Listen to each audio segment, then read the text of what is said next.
আসসালামু আলাইকুম বন্ধুরা, আজকে আমার কলেজের ভাইবা প্লাস বিদায় অনুষ্ঠান দুইটাই ছিল। তো এই দিনটা আমার কেমন কাটলো সেটাই আমি আপনাদের সাথে শেয়ার করছি।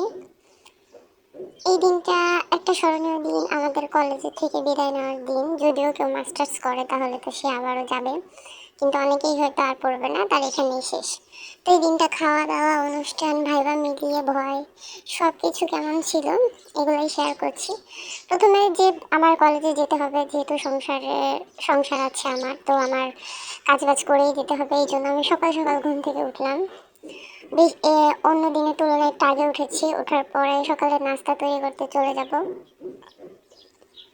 তো এখন আমি সকালের নাস্তায় রুটি, পরোটা, চা এগুলাই তৈরি করি আমরা, ডিম ভাজি। তো চা তৈরি করে নিলাম। চা বানানোর পরে আমি পরোটা বানাচ্ছি। পরোটা নর্মালি সবাই খায় না, রুটিই খায়, তবে পরোটা বাচ্চার জন্য বানাতে হচ্ছে। এবার পরোটা বানিয়ে নিলাম, কয়েকটা রুটি বানিয়ে নিয়েছি। এখনকার মতো কাজ তো শেষ, রান্না বান্না শেষ, বাট কিছু জামা কাপড় জমা হয়েছে যেগুলো ধুতে হবে। আসলে সংসার করে পড়াশোনা করতে গেলে দুইটাই ব্যালেন্স করে চলতে হয়, যার জন্য এখন কোনোটাই ফেলে দেওয়া যাবে না, সব কিছুই সামলাতে হবে, যেহেতু তাই করে নিলাম। জামা কাপড়গুলো ধুয়ে নিব।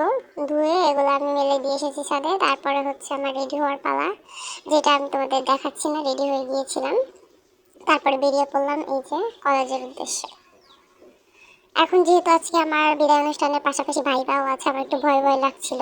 একটু না, মানে এত বেশি ভয় লাগছিল, আর এত বেশি ভয় ছোট উল্টাপাল্টা হয়েছে, মানে অনেক বেশি খারাপ হয়ে গেছে। ভাইবা অনেক খারাপ হয়েছে তা না, প্রশ্নের উত্তর দিতে পেরেছিলাম কয়েকটা, আবার দু একটা ভুলেও গেছি যেগুলো পারতাম, বাট ভয়ের জন্য ভুলে গেছি। তো কলেজে যাওয়ার পরে ভাইবাটা আমার সিরিয়াল আসার আগেই এই যে বৃষ্টি শুরু হয়ে গেছে, গুড়ি গুড়ি বৃষ্টি পড়ছে। আর এইদিকে আমি ভাইবা রুমের একদম সামনে দাঁড়িয়ে আছি, নার্ভাস। তারপর ভাইবা দিয়ে আসলাম, ওটা মোটামুটি হয়েছে। আর এখন আমাদের বিদায় অনুষ্ঠান শুরু হয়ে গেছে। এখানে যে ক্রেস্ট রাখা হয়েছে, যেগুলো সবাইকে দিয়েছে। এখানে আমার ছবিও আছে।